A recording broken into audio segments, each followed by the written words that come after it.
Hello, folks. Welcome to the HireMyVA Team and Business Building Podcast brought to you by ugozi.com. In this podcast and at HireMyVA, we help you to reclaim your freedom through hiring and thriving with virtual assistants without breaking the bank. And of course, that's your bank. I'm Dave Braun. I'm here with Larry Broughton, my business partner with Ugozi and HireMyVA, a great friend, coach, mentor, all that stuff. Larry, sup, man? Hello, sir. How are you? Doing great. Handsome Dave, it's always good to spend time with you. Yeah, we I'm have a lot feeling of fun. pretty chipper that we're going to see each other tonight with our little Yes, tribe of guys. It'll we are. be good to see you guys. Yeah. We are. It's gonna be great. We're gonna all four of us finally be together physically for it's been like a few weeks. 3 or 4 weeks. Yeah. One of us has been zooming in each week for the last. Yeah, it'll be good. Yeah, he's been on I vacation. hope you guys get a chance to do this, man. Telling you, Dave, this get together that we do every week where we hold each other accountable and share kind of our biggest challenges that we're facing in life is really a good opportunity for me each week to refuel.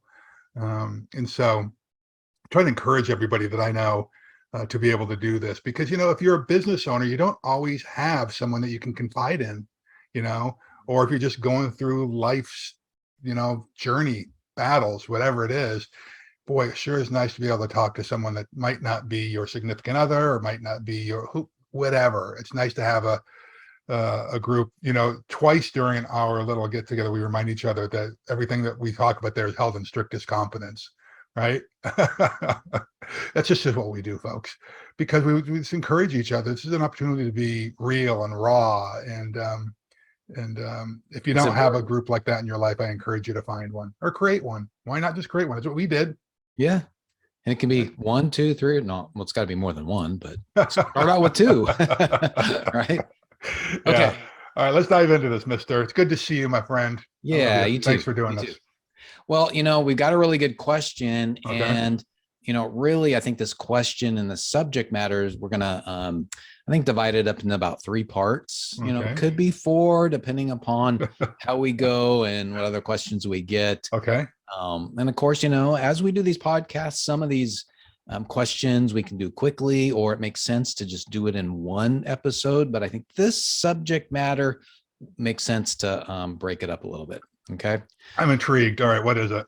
So the question is, can I really sell my business? And if so, why should I sell my business? Can I think I probably, the emphasis is probably on the really, right? Can I really sell my business? Yeah. This is very interesting, Dave, because you and I were talking about this recently, weren't we? Where I had a conversation with a business broker friend of mine after reading a survey. I was shocked because sometimes it's just a mindset thing, right? For me, I'm always thinking about, okay, how do I position this business for sale? How do we begin with the end in mind, right? Right. And how do I get the most value out of this thing? Am I really going to do, what's the end game here? But I guess most people don't think about their businesses that way. So I was a little shocked that when I learned that most businesses don't sell, they close. Yeah. I was stunned. But I guess just because, again, I'm in my own mindset. I'm looking at life through my own lens, right? And we're dealing with coaching clients all the time who we beat this over their head, right? In the example that I oftentimes use, and I may talk about this in the Victory book. I know that I talk about it in the Victory program, where we talk about the idea that if someone were to walk up to you today, Dave, and say, I want to buy your business and I'm going to give you X number of millions of dollars for it, or hundreds of thousands of dollars for it, or whatever it is, with the caveat that you are no longer in the business, like tomorrow you're gone, and the business needs to continue to run. Could you actually do that? Could your business actually do that? And so why did we ask that question? Well, we started asking that question, Dave, years ago. Remember when people couldn't even take time off. They hadn't built their structure, they hadn't built their business so they could even take a weekend off or take a vacation and things like that, right? And so the question is, can I really sell my business? Well, yeah, you really can sell your business. There are always people looking for businesses. In fact, I think for most people, it's easier to buy an existing business than to come up with their own ideas and to start something, right? Right. There's like, for me, I do it all the time, but I'm more of a maximizer. I'd rather take a business that's actually running and make it better than start something from scratch. It's just hard for me the way my brain works, unless I have a team of people around me Right. who I can help, right? But there are a lot of people like that would rather just buy an existing business, learn the business, and continue to bring value to it. So can I really sell your business? Yeah, you can. And oftentimes people want to know how you do it. Well, that's a big topic in and of itself. And we can maybe that's one of the parts we can break off, Yeah. like how to actually do it. That But makes sense. why should I sell the business is that could be an interesting conversation. Can I really sell it? Yes, you can really sell it. Why should I sell it? Okay, well, maybe we should dive into that. Is that okay if we kind of go that direction, or Yeah. what do you Let's do think? that. One other thing that occurred to me as you were talking about it, it's not Mhm, just people that will want to, hey, I want to own a business. I want to be a business owner or whatever. And I'm going to buy somebody's business. They mhm. could buy your business to expand theirs. Well, see, that's, I think, where one of that could be, can I really sell my business? Well, yes, you can really sell it. It might be to a competitor of Yes. yours, particularly if it's a specialized business, right? Oftentimes specialized businesses, you can find different value points if you find the right buyer, Yeah. right? So yes, you basically did that recently.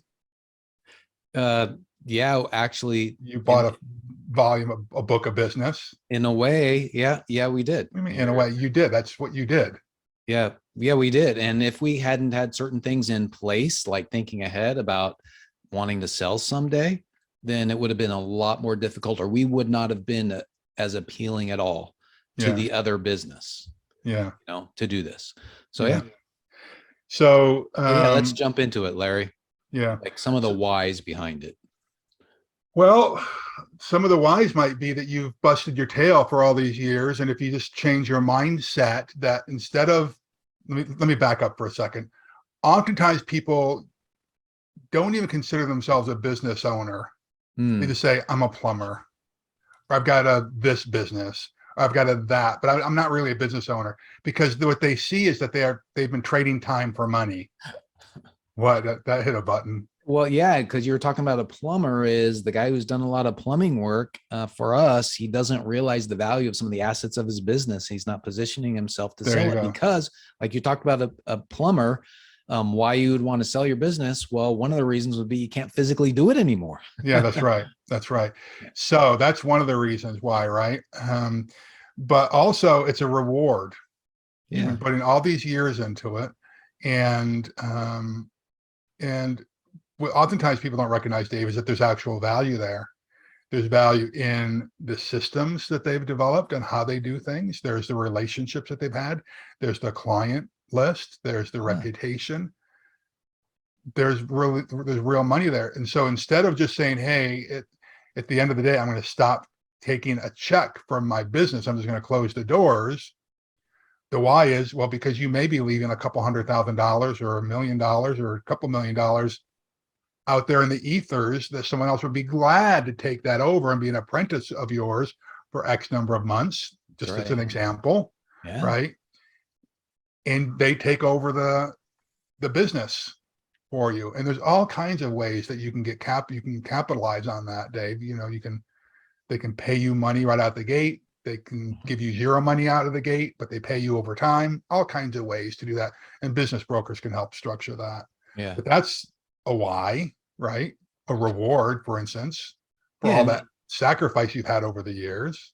And even if you're at the point where, well, I don't need the money anymore, I don't want to hassle. Well, somebody would love to have that money. Even if you don't have family, you would maybe want to give that money to a charity, Sure, right? Somebody else could really take advantage of it. Plus, sure. if you are really well structured, and it makes it easier for somebody who's buying it. But one of the examples that came to mind was a car mechanic that we had for years. Their auto shop, and they did such good work. They were honest, knew what they were doing. They had a great number of clients, but what ended up happening is, so it was the husband and wife doing it. He would do, and with some other folks, do the actual work, and she would do the bookkeeping and all that kind of stuff. But she eventually got like Alzheimer's and was really, I think it was Alzheimer's, but really declining mentally fast. Yeah. And because he didn't have his business positioned for sale, even though he wasn't thinking about selling it, he had to devote his time to his wife, and he couldn't go back and like rebuild up his business to really maximize the value. And it was very sad because he had, he had a great shop, all these tools and all this stuff. And I'm sure what ended up happening is, in fact, I know it, what they sold it for is a fraction of what he really could have gotten out of it. Yeah, stories like that are heartbreaking They for are. me. And this is why we're always encouraging our clients to start setting up those systems as soon as you open the doors, or before you open the doors. Begin with the end in mind. Yeah, right. Absolutely. Because you never know when tragedy is going to hit, whether it's death of a family member, illness of you or a family member, economic downturn, whatever. We just don't know. But if those systems are in place, then your friend, the car mechanic, actually, well, if she's having Alzheimer's, guess what? There's all kinds of financial burden that goes along with that. And wouldn't it have been nice if they actually got some more money out of the business versus just, selling, as you said, for pennies on the dollar? Yeah. What if they could have at that time? It's like, we better sell this thing in the next 2 or 3 or 4 months. And if they were positioned properly, then it would have been great to have that extra money to help with expenses and all of that stuff. So I guess, Larry, one of the big reasons why to position yourself to really think about selling it, even though you're not going to right now, is because you never know when something will strike. Well, you don't know when something's going to strike, and a way to actually help with that is to actually plan for something to strike. And maybe that strike is for you to take a bleeding vacation. How many business owners do we know that just don't take vacations? And in one of the groups I'm in right now, somebody is like, I am so freaking burned out. I got to take vacation. How do you do it without losing your business and all that? They're already burned out. Well, now's the time to set things up before you're burned out. Yeah. Because it will happen. You will go through those times, right? For sure. Yeah. So if you start with that, like, how do I get through? How can I take a long weekend? Then how can I take a week of vacation? How do I take a 2-week vacation? That's something. So there's a few reasons right there. Another reason to think about this, and we go through this just about every year with some of our coaching clients, and a couple of our coaching clients are accountants and CPAs, and they complain about this every year. Is like, why can't these people get their financial systems in order? How much easier would your life be as a business owner if you actually had your financial controls in place? Because if you're going to sell your business, you're going to have your financial controls and systems in place, which means having cash flow statements and balance sheets and financial statements and inventory control, inventory turns, and those types of things, all those things that your CPA wants to see when they do your tax preparation. But we know people, frankly, and if you admit it, many of the people that are watching this or listening to this podcast right now, that your financial house is not in order. Just from a systems perspective, you may have money in the bank, but you don't have the systems in place to monitor it, right? But if you're going to sell it, that does indeed bring value to the business, because the potential buyer is going to say, well, gosh, if I can easily look at these financial statements and see what's going on there, I can trust the numbers I'm looking at. If I don't have any financials, I can only, make assumptions. And if I'm only going to make assumptions, then I have to discount potential value on it. So then what you're saying is the person that would be buying it is absorbing some more risk. And the Of more course they risk that are. the person buying it absorbs is the less the price. Yeah, think about if you're buying a house, for instance, and there's a reason why you do all these inspections on the house, right? But if somebody says, I'm selling it as is, and you can't even walk through the house, are you going to offer the same price as a house where you can actually walk through and test and make sure that the roof is okay and the foundation is good and there actually is wiring and plumbing inside those walls, you know? Yeah. Yeah. So Yeah. It seems pretty obvious when you put it that way. yeah, yeah. So anyway, getting your financial house in order will actually help you when it comes time to sell. So why not do it now? And again, just think about the headache that you go through every month or every quarter or every year with your accountant. You know, if instead of taking a shoebox with all your receipts in it and hand them to your accountant, you actually had even something as simple as QuickBooks, Sure. financials done, right? Yeah. Yeah. Yeah.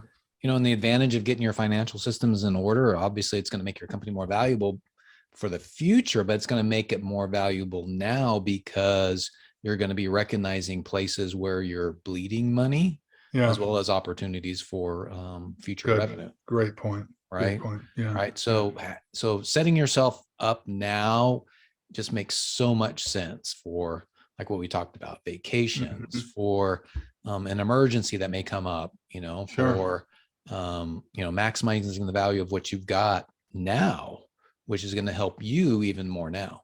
Right? Yeah. Yeah. Yeah. I think maximizing the value is an important thing. We should always be looking at that, shouldn't we? How do I maximize the value to my own personal life and future? How do I maximize the value to the clients of the services that I'm offering? Because all of these systems are going to help. How do you maximize the value to your team members? Yeah. Right. The more efficient their lives are, the easier it becomes, the more productive they become, the more profitable you become, the happier they are, the more joyful they are, the better the guest and client experience is. All this kind of bleed together, right? But I'm glad that this question was asked, Dave. And it's just funny how the timing on these things work. So there's something in the ethers out there right now. So hopefully, Dave, people start to recognize that all the hard work and effort that they putting into this electrician's, trade, this solopreneur plumber. I've got a buddy of mine years ago who was an electrician up in San Francisco, and he just busted his butt. He had his van and his house was, he had his garage at his house was, he had all of his equipment. He just busted his butt day in and day out. Didn't work for anybody else, and he's out there constantly hustling for new team members. But I've always wondered whatever happened to Steve Warner. If you're out there, let me know how the heck are you doing? But I've always wondered whatever happened to him and his business, because he was always trying to get a side hustle going. And if you look at, hey, all of these hours of training and expertise and hard work and blood, sweat, and tears you put into this thing, if instead of just trading time for money, there was actually a payday at the end, upon retirement, death or illness of a family member, or illness of yourself. Boy, like I say, a couple $100,000 or a couple $1 million goes a long way in most people's lives. Yeah. And it really does. And, you never know, man, it could be, oh my God, you could have to take care of an ailing parent, and Sure. you can't devote your time to your business. So if you've got your system set up right, you've got a team, you've got your financial systems in order, and we'll talk about the hows later on in another episode. Okay. If you have all that stuff in order, you've got one of the things that we talk about, Larry, is you've got the freedom to make choices.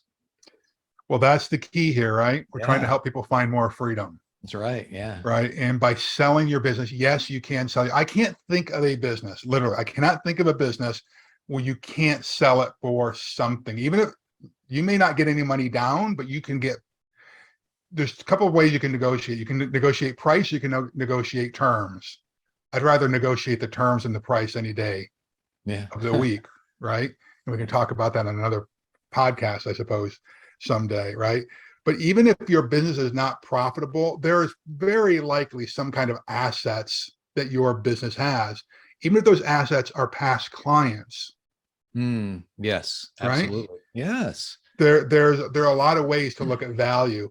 Even if you may have a business that's not profitable, but boy, crying out loud, maybe one of your competitors would like to have your business, have your territory, have your clients. And who knows, by them gobbling up your business, do you really care at the end of the day? The economies of scale that they bring may just be that extra nudge that they get an extra 5, 10, 15 points in profitability. All of a sudden it makes sense for the business, right? Because, you know, some businesses need to get to a certain size and scale before they become very profitable, right? So there are a lot of people, so you may think, well, it's not profitable. Who would buy my business? You may be surprised. And there are a lot of ways to sell it. So maybe, Dave, what we could do in one of the future episodes is talk about where would we actually list a business, or how would we hire a business broker? Yeah, if that was the way to go. That would be really good. That would be excellent. That might be something to do. Okay. So can you sell your business? Yes. Why should you sell it? For more freedom, to actually put some money in your pocket, to help another business owner who's just been busting their butt and they've been looking for an opportunity. And boy, wouldn't it have been nice when you were young, when you started your business, if you had something that was already partly built, you know? So there's a bunch of ways, or a bunch of reasons on why you could sell your business, that frankly, you may be the only person who knows why. But I can tell you, you can sell businesses even if they're not profitable. Yeah, and the reality is you will be selling your business some way, somehow, at some point. You will, either to a family member, or, the reality is your friend, as you say, right? So we're gonna physically, no matter what we're doing physically, we won't be able to do it someday. Mentally, we won't be able to do it someday. We are gonna die, or something's gonna happen. That's the reality. So why not prepare for that now? Yeah, sure. As opposed to wait. Why? That's right. You just don't know when something like that could happen. Yeah.